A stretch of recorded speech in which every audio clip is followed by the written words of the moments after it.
লেখার আর একটা উদাহরণ দেই, তাহলে ভালো লাগবে। 190 নম্বর হাদিস, ইবনে মাজার মধ্যে আসছে, রাসূল সাল্লাল্লাহু আলাইহি ওয়াসাল্লাম একদিন জাবেরকে বলছেন, জাবের ঘটনা কি, তোমার মনটা তো খারাপ কেন? তো জাবের রাদিয়াল্লাহু আনহু বলছেন যে মাতা আবি ওয়া তারাকা ইয়ালান ওয়া দাইনান। আল্লাহ রাসূল, মনটা খারাপ এই জন্য, আব্বা মারা গেছেন, উহুদের যুদ্ধে শহীদ হয়ে গেছেন, অনেক ঋণ রেখে গেছেন, আর অনেক ঋণ রেখে গেছেন, আর ছোট ছোট বাচ্চা কাচ্চা রেখে গেছেন। এই ভাই বোনদের একটা টানতে আর ঋণ পরিশোধ করতে আমার অবস্থা একবারেই খারাপ, মনটা খুব দুর্বল। তবে জাবেরের সাথে আল্লাহ রাসূলের সম্পর্ক ছিল খুব মধুর, খুবই মধুর। জাবের ওই সাহাবী খন্দকের যুদ্ধের সময় গর্ত খোঁড়ার সময় পেটে পাথর বাঁধা দেখেছিলেন, বাড়িতে গিয়ে স্ত্রীকে বলছেন আল্লাহ নবী না খেয়ে আছে। এত সাহাবী ছিলেন, মদিনার পাশেই খন্দক, এত সাহাবী ছিলেন, কারো দৃষ্টি পড়েনি। জাবেরের মনে দাগ কেটেছে। বাড়িতে চলে গিয়ে তার স্ত্রীকে বলছেন কিছু আছে? হ্যাঁ, কিছু আটা আছে আর একটা ছাগলের বাচ্চা আছে। ঠিক আছে, বাচ্চা জবাই করে দিলাম, তুমি রুটি। স্ত্রী বললেন কানে কানে গিয়ে বলবার আল্লাহ রাসূলের, সবাই যেন জানতে না পায়। আল্লাহ রাসূলের কানে কানে গিয়ে বলছেন আমার বাসায় দাওয়াত, পেটে পাথর বাঁধা, খেতে পাইনি কিছু, বুঝতেই পারছেন খুব ক্ষুধার্ত। যখন হাতে কুঠার মারার জন্য তুলেছে কুঠার, তখন পেট উন্মুক্ত হয়ে গেছে, পাথরে দেখতে পেয়েছে। তো রাসূলুল্লাহ সাল্লাল্লাহু আলাইহি সাল্লাম শুনলেন জাবের দাওয়াত দিয়েছে। আল্লাহ রাসূল কুঠারটা রেখে বলছেন ও সাহাবেরা কাজ বন্ধ করো, জাবের তোমাদেরকে দাওয়াত দিয়েছে। এই হলো জাবের রাদিয়াল্লাহু আনহু। সবাই যাচ্ছে, স্ত্রীর দেখে মাথায় খারাপ, ছাগল তো একটু, সাহাবী হলো 1800,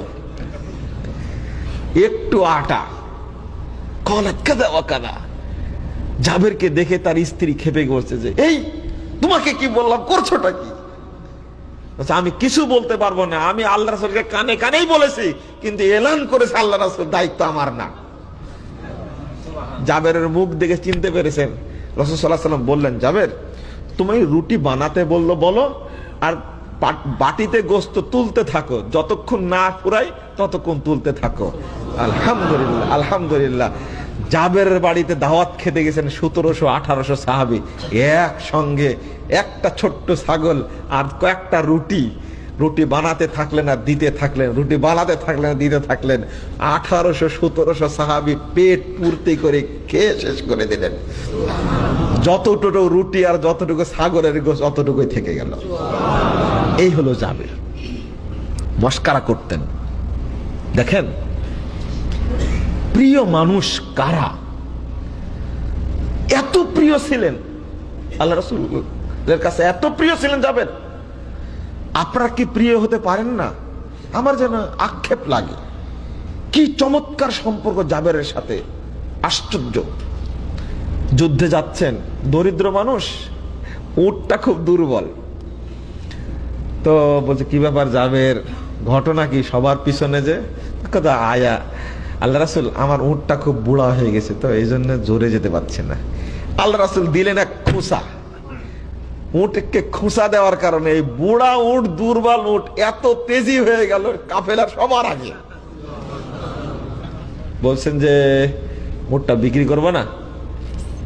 না, এটি আপনি এমনি নিয়ে নেন। বলছে না না না, আমি বিক্রি করলে নিব। আচ্ছা ঠিক আছে, আপনার বিক্রি করবো, তবে মদিনা যাওয়া পর্যন্ত শর্ত, আমি মদিনায় গেলে দিয়ে দিব। মদিনায় গেছে, উট দিয়ে টাকা নিয়ে নিছেন, নিয়ে খুব খুশিতে জাবের রাদিয়াল্লাহু আনহু, বুড়া উট, দুর্বল উট বিক্রি করতে পেরে খুশিতে বাগবাগ, একবারে টাকা নিয়ে চলে যাচ্ছেন। আবার ডাকছে যে জাবের শুনো। এবার জাবের রাদিয়াল্লাহু আনহু মনটা খুব খারাপ, মনে করছে মনে হয় উট মনে ফেরত দেওয়া টাকা, মনে হয় উট আমাকে ফেরত দিয়ে টাকাটা নিয়ে দেবে। ইন্না লিল্লাহ, কেমন হলো। আল্লাহ রাসূলের কাছে যাওয়ার পরে এবার আল্লাহ রাসূল বললেন যে জাবের কি ব্যাপার? তো মনটা খুব খারাপ, কথা বলছে না। যে ঠিক আছে, ওয়া মালুকা ওয়া জামালুকা খুজ মালাকা ওয়া জামালাক, ঠিক আছে তুমি টাকাও নিয়ে যাও, উটও নিয়ে যাও।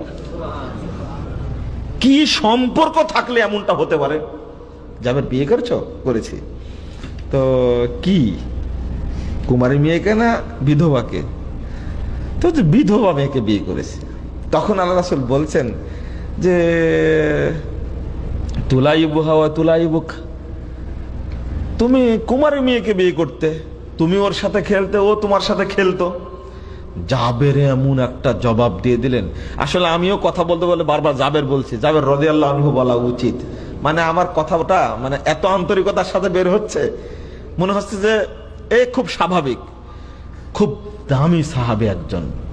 তখন জাবের রাদিয়াল্লাহু আনহু উত্তর দিলেন, এমন উত্তর দিলেন আল্লাহর নবী একবার চুপে গেলেন, কোনো কথা বলতে পারলেন না। আল্লাহ রাসূল, আমার অনেক ছোট ভাই বোন আছে, যদি কুমারী মেয়েকে বিয়ে করি এরা ভাই বোনদেরকে লালন করতে পারবে না, আমার ভাই বোনদের যেন লালন যেন করতে পারে, এই জন্য আমি বিধবা মেয়েকে বিয়ে করেছি। আর জবাব আছে আল্লাহ রাসূলের। এই জাবেরকে জিজ্ঞেস করছেন একদিন, কি ব্যাপার জাবের, তোমার মনটা খারাপ কেন? তখন জাবের রাদিয়াল্লাহু আনহু উত্তর দিচ্ছেন। এবার আসল ঘটনায় আসেন, মাঝখানে অনেক দূরে চলে গেছিলাম আমরা।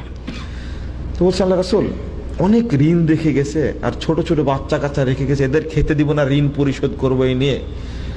তো রাসূল সাল্লাল্লাহু আলাইহি সাল্লাম বললেন, আফালা তুবাশশিরুক, জাবের তোমাকে একটা সুসংবাদ দেই। তো আমা তুবাশশিরুন, আমাকে সুসংবাদ কি দিবেন? কি সুসংবাদ দিবেন আমাকে? আমার যে ঋণ আর যে দরিদ্রতার কষাঘাতে মাজা সোজা হয় না, আর আপনি এই মুহূর্তে আমাকে কি সুসংবাদ দিবেন? তখন বলেছেন, জাবের শোনো, লাকি আল্লাহ আবাকা ওয়া কাল্লামা বিকি ফাহিন, জাবের আল্লাহ রব্বুল আলামিন তোমার বাপের সঙ্গে সাক্ষাৎ করেছেন। জাবের আল্লাহ তোমার বাপের সঙ্গে, তোমার বাপ আল্লাহর সঙ্গে সাক্ষাৎ করেছেন, এইটা না, লাকি আল্লাহু আবাকা, আল্লাহ তোমার বাপের সঙ্গে সাক্ষাৎ করেছেন।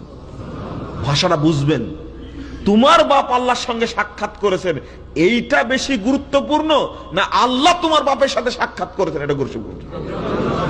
আল্লাহ সাক্ষাৎ করেছেন এবং কথা বলেছেন আল্লাহ তোমার বাপের সাথে কোনো পর্দা ছাড়াই, সরাসরি কথা বলেছেন। এর নাম হলো লিকা। বুঝাতে পারলাম কি? এবার জাবের রাদিয়াল্লাহু আনহু বলছেন, মাকাল্লামাল্লাহ বিমা, আল্লাহ আব্বা আল্লাহকে কি বললেন? এতক্ষণ কথা বলেন, এবার মুখ খুলেছেন। আচ্ছা তাহলে আব্বা আল্লাহকে কি বললেন? আব্বার সাথে আল্লাহর কি কথা হলো? তো আল্লাহ রাসূল বলছেন যে তোমার বাপ আল্লাহকে বলেছেন যে আল্লাহ তুমি আমাকে জীবিত করে দুনিয়ায় আবার পাঠা দাও, আমি আবার শহীদ হব, আমি আবার তোমার কাছে আসব, তুমি আবার আমাকে দুনিয়ায় পাঠাবে, আমি আবার শহীদ হব, আমি আবার চলে আসব, আবার দুনিয়ায় পাঠাবে। এটা হলো জাবেরের বাপের মর্যাদা। আর এতক্ষণ যতটুকু বললাম কার মর্যাদা? জাবেরের মর্যাদা। তাহলে বাপ কা বেটা, বাপ কেমন ছিলেন আর বেটা কেমন ছিল? শেখ আব্দুল ওয়াসি বললেন, নিজেকে যেমন হতে হবে সন্তানকেও সেমন করতে হবে। এইটা লেখা বুঝালাম। চিন্তা করেন, বান্দাকে আল্লাহ কত ভালোবাসেন, মৃত্যুর পর পরই আল্লাহ বান্দার সাথে সাক্ষাৎ করেন। মানে কি বুঝলেন? এখন আপনার ঠেকা বেঁধেছে আল্লাহকে সন্তুষ্ট করা। যখন আপনি নেক আমল করে মারা যাবেন, তখন আল্লাহর দায়িত্ব হয়ে যাবে আপনাকে সন্তুষ্ট করা। কথা বোঝা গেছে?